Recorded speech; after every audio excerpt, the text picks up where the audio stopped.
ರಮೇಶ್ ಜಾರಕಿಹೊಳಿ ಮೇಲೆ ಆರೋಪ ಮಾಡಿದ್ಲು, ವಿಡಿಯೋ ತಗೊಂಬಂತದನ್ನ ಹರಿದು ಬಿಟ್ಟು, ಆವಾಗ ಯಾರು ಆಕೆನ ಸೆಕ್ಯೂರ್ ಮಾಡಿದಾಗ ಒಬ್ಬ ವಕೀಲರಾಗಿ ನಾವು ಸೆಕ್ಯೂರ್ ಮಾಡಿದ್ವಿ.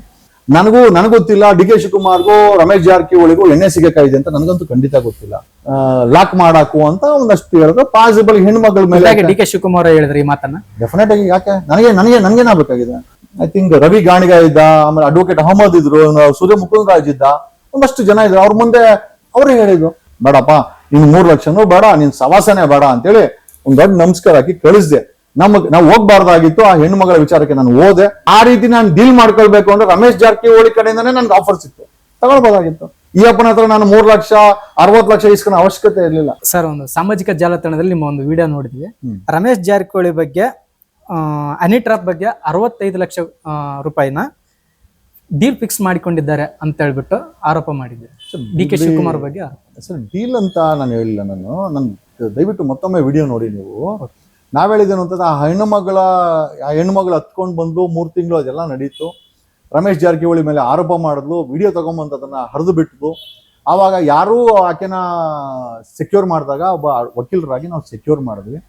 ಆ ಕೇಸನ್ನ ನಿಲ್ಲಿಸಿ ಅದನ್ನ ಎಲ್ಲೋ ಒಂದ್ ಕಡೆ ಲಾಜಿಕಲ್ ಕನ್ಕ್ಲೂಷನ್ ತಗೊಳಕ್ಕೆ ಪ್ರಯತ್ನ ಬಿಟ್ವಿ. ಆ ಸಮಯದಲ್ಲಿ ನನ್ನ ಜೊತೆಲಿದ್ದಂತ ಅಡ್ವೊಕೇಟು ಅದಕ್ಕೆಲ್ಲ ಸೂರ್ಯ ಮುಕುಂದರಾಜು ಡಿ ಕೆ ಶಿವಕುಮಾರ್ ಅವ್ರು ಕರಿತಾ ಇದ್ದಾರೆ ಅಂತ. ಆಗ ವಿರೋಧ ಪಕ್ಷದ ನಾಯಕರೇನೋ ಆಗಿದ್ದು ಅನ್ಸುತ್ತೆ ಮೋಸ್ಟ್ಲಿ, ಅಥವಾ ಕೆಪಿಸಿಸಿ ಅಧ್ಯಕ್ಷರಾಗಿದ್ರು.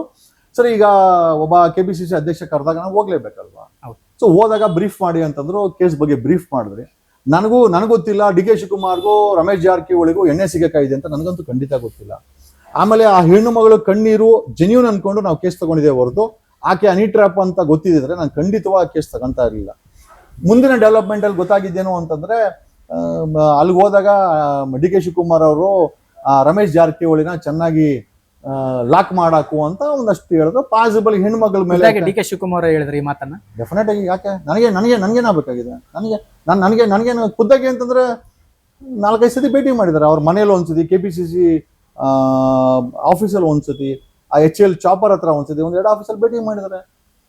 ಆಮೇಲೆ ನಮ್ಗೆ ಹೇಳಿದೇನು ಅಂತಂದ್ರೆ, ಆ ಎಕ್ಸ್ಪೆನ್ಸಸ್ ಏನಿದೆ ಅದನ್ನೆಲ್ಲ ನಾನೇ ಬೇರ್ ಮಾಡ್ತೀನಿ ಅಂತೇಳಿ ನನ್ನ ಮುಂದೆ ಐ ಥಿಂಕ್ ರವಿ ಗಾಣಿಗ ಇದ್ದ, ಆಮೇಲೆ ಅಡ್ವೊಕೇಟ್ ಅಹಮದ್ ಇದ್ರು, ಸೂರ್ಯ ಮುಕುಂದರಾಜ್ ಇದ್ದ, ಒಂದಷ್ಟು ಜನ ಇದ್ರು. ಅವ್ರ ಮುಂದೆ ಅವರೇ ಹೇಳಿದ್ರು, ಈಗ ಯಾರೋ ಒಬ್ರು ಆಗುವಂತ ಖರ್ಚು, ಒಬ್ಬ ಹೆಣ್ಮಗಳಿಗೆ ಅನ್ಯಾಯ ಆಗಿದೆ, ಒಬ್ಬ ಕೆಪಿಸಿಸಿ ಅಧ್ಯಕ್ಷ ಖರ್ಚು ವೆಚ್ಚಗಳನ್ನ ಬೇರ್ ಮಾಡ್ತೀನಿ ಅಂತಂದ್ರೆ ನಾನೇನ್ ಬೇಡ ಅಂತ ಹೇಳಿಲ್ಲ. ನಾನೇನ್ ಬೇಡಲಿಲ್ಲ ಅವ್ರ ಹತ್ರ. ನನ್ಗೇನಪ್ಪ ನನಗೆ ಖರ್ಚು ವೆಚ್ಚ ಕೊಟ್ರಿ ಅಂತ ಶಿವಕುಮಾರ್ ನಾನೇನು ಹೋಗಿಲ್ಲ. ಅವ್ರು ಕರೆದಿದ್ದು, ಅವ್ರು ಕೊಡ್ತೀನಿ ಅಂತ ಹೇಳಿದ್ದು. ನಾನು ಅವ್ರಿಗೆ ಏನು ಕೇಳಲಿಲ್ಲ. ಕೊಡ್ತೀನಿ ಅಂತ ಹೇಳಿದ್ರು, ಆಯ್ತು ಬಿಡಿ, ಏನು ಕೊಡ್ತಾರೆ ಬಿಡಿ ಅಂತೇಳಿ. ಇಲ್ಲಿ ದಿನ ಒಂದು 15-20 ಜನ ಅಡ್ವೊಕೇಟ್ಸ್ಗಳು, ಒಂದಷ್ಟು ಜನ ಸಪೋರ್ಟ್ಗೆ, ಒಂದಷ್ಟು ಕಾರುಗಳು, ಆ ಹೆಣ್ಣುಮಗಳನ್ನ ಮಾಡಲಿಕ್ಕೆ ವ್ಯವಸ್ಥೆಗಳು, ಇದೆಲ್ಲ ಎಕ್ಸ್ಪೆನ್ಸಸ್ ಇತ್ತು.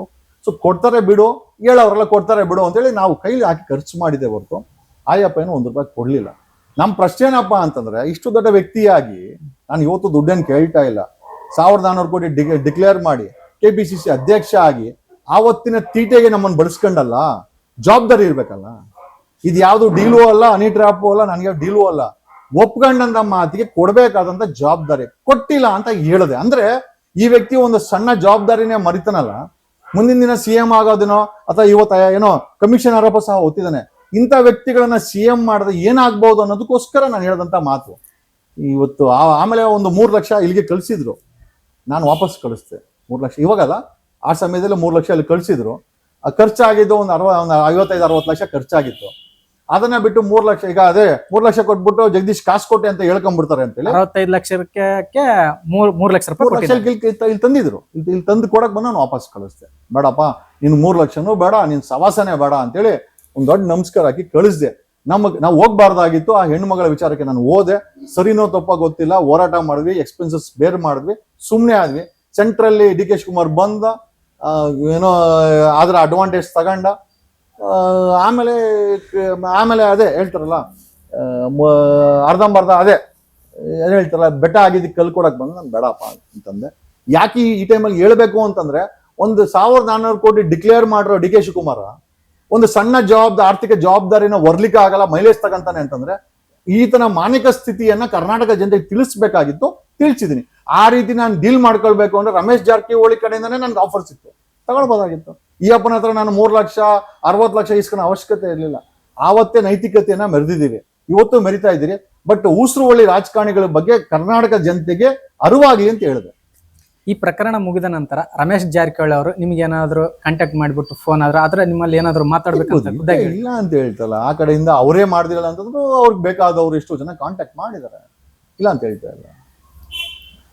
ಉಪಮುಖ್ಯಮಂತ್ರಿ ಡಿ ಕೆ ಶಿವಕುಮಾರ್ ಅವರಿಗೆ ಈ ಪ್ರಕರಣದಲ್ಲಿ ಪತ್ರ ಬರೆದಿದ್ದೀರ ಅಂತ ಹೇಳಿದ್ರಿ ನೀವು. ನಾನು ಜೈಲಲ್ಲಿ ಇರ್ಬೇಕಾದ್ರೆ ಪತ್ರ ಬರ್ತಿದ್ದೇನೆ. ಲಾಯರ್ ಜಗದೀಶ್ ಅವ್ರನ್ನ ಜೈಲಿಗೆ ಹಾಕಿದ್ದು ರಾಜಕೀಯ ನಾಯಕರು, ಬಿಜೆಪಿ ಅಥವಾ ಕಾಂಗ್ರೆಸ್ JDS ನಾಯಕರ? ಎಲ್ಲ ಸೇರ್ಕೊಂಡೇ ಮಾಡಿದ್ದಾರೆ. ಯಾರಿಗೂ ಬೇಕಾಗಿಲ್ಲ. ನಾನು ನೀವೇನು ಅನ್ಕೊಂಡಿದ್ರೆ ಕುಮಾರಸ್ವಾಮಿ ನನ್ ಬೇಕು ಅಂತನಾ? ಬೇಕಾಗಿಲ್ಲ. ಕುಮಾರಸ್ವಾಮಿಗೆ ನಿಖಿಲ್ ಕುಮಾರಸ್ವಾಮಿ ಬೇಕಷ್ಟೇ. ಬೊಮ್ಮಾಯಿಗೇನೋ ನಾನು ಬೇಕು ಅಂತನಾ? ಅವ್ರ ಮಗ ಬೇಕು, ಸೋತ. ಇನ್ನು ಡಿ ಕೆ ಶಿವಕುಮಾರ್ ನಾನು ಬೇಕಾ? ಡಿ ಕೆ ಸುರೇಶ್ ಬೇಕು ಅವ್ರಿಗೆ, ಅವ್ರ ತಮ್ಮ ಮಗ. ಇನ್ನು ಸಿದ್ದರಾಮಯ್ಯನ್ಗೆ ನಾನು ಬೇಕಾ? ಅವ್ರ ಮಗ ಬೇಕು. ಹಂಗಾಗಿ ಸರ್, ಇಲ್ಲಿ ಕುಟುಂಬ ರಾಜಕಾರಣಿಗಳು ಎಲ್ಲಾ ಪಕ್ಷದಲ್ಲಿ ಸೇರ್ಕೊಂಡು ಒಂದು 50-60 ಕುಟುಂಬಗಳು ಸೇರ್ಕೊಂಡ್ಬಿಟ್ಟಿದೆ. ನಮ್ಮಂತ ಧ್ವನಿ ಮಾಡೋರು ಅವ್ರಿಗೆ ಡೇಂಜರು, ಅವ್ರ ಪ್ರಕಾರ ರಾಜಕೀಯವಾಗಿ ಡೇಂಜರು. ಬಟ್ ಹಂಗನ್ಬಿಟ್ಟು ನಾವೆಲ್ಲಿ ಓಡೋಕ್ಕಾಗಲ್ಲ. ನಾನೇನಾದ್ರೂ UK ಓಡೋಕ್ಕಾಗತ್ತಾ? ರಷ್ಯಾಗೆ ಓಡೋಕ್ಕಾಗತ್ತಾ? ನಾನು ಇಲ್ಲೇ ಇರ್ತೀನಿ. ಈಗ ನಮ್ಮರಿಗೆ ತೊಂದರೆ ಕೊಟ್ಟು ನಮ್ಮನ್ನ ರಾಜಕೀಯವಾಗಿ ಮುಗಿಸೋಕೆ ಟ್ರೈ ಮಾಡೋರು. ಹೆಚ್ಚಿನ ವಿಡಿಯೋಗಳಿಗೆ ಪ್ರತಿಧ್ವನಿ ಯೂಟ್ಯೂಬ್ ಚಾನೆಲ್ ಸಬ್ಸ್ಕ್ರೈಬ್ ಮಾಡಿ, ಬೆಲ್ ಐಕಾನ್ ಕ್ಲಿಕ್ ಮಾಡಿ.